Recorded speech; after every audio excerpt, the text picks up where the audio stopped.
For a year now, the world has failed to stop a genocide in Gaza, carried out by Israel and funded and armed by the United States and other Western governments. And Al Jazeera calculated what 12 months of Israeli war-making on Gaza has wrought, and the toll is staggering. Nearly 42,000 Palestinians have been killed. That's 1 out of every 55 people living in Gaza before the war. The number is actually a lot higher since an estimated 10,000 people are still missing and likely buried under rubble. The official tally also doesn't count those who've perished due to secondhand effects from the war, like disease and lack of access to medical care.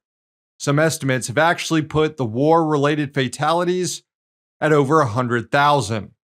It's estimated that 75% of the population in Gaza, nearly 2 million people, have contracted a disease due to lack of clean water and sanitary conditions.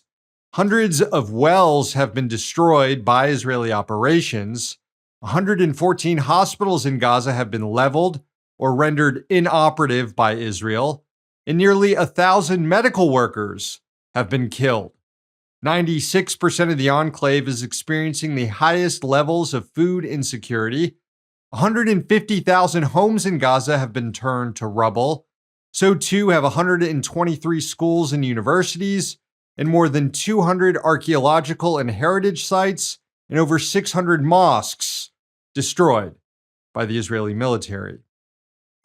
And in order to keep all this information from getting out to the broader public, Israel has killed at least 175 journalists in Gaza. It's also captured and detained more than 10,000 people who are then subjected to inhumane conditions in Israeli torture and rape centers.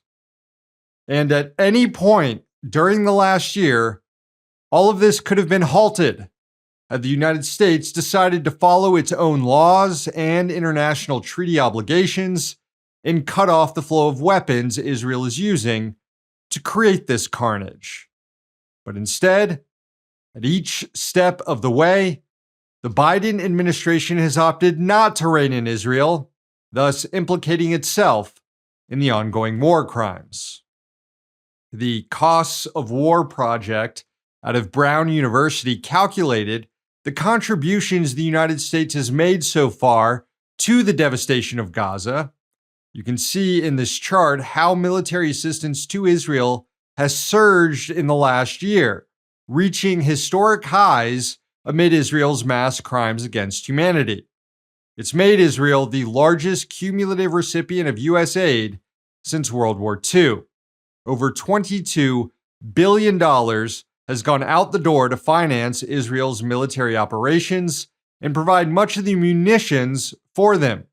The money also covers Pentagon expenditures to wage war in Yemen, nearly $5 billion. The U.S. military has been engaged in near daily attacks against Houthi forces that have come to the defense of Palestinians. According to the Costs of War, hostilities against the Houthis have escalated to become the most sustained military campaign by U.S. forces since the war against ISIS. There's still no end in sight, only escalation, and increased chances of a wider war breaking out in the region due to the belligerence of Israel and the United States. Despite submitting Gaza to total devastation and ethnic cleansing for a year, one thing that the Israeli military operation has failed to do: defeat Hamas and Palestinian resistance movements, because on the one-year anniversary of October 7th, more rockets were fired into Israel from Gaza in a show of defiance.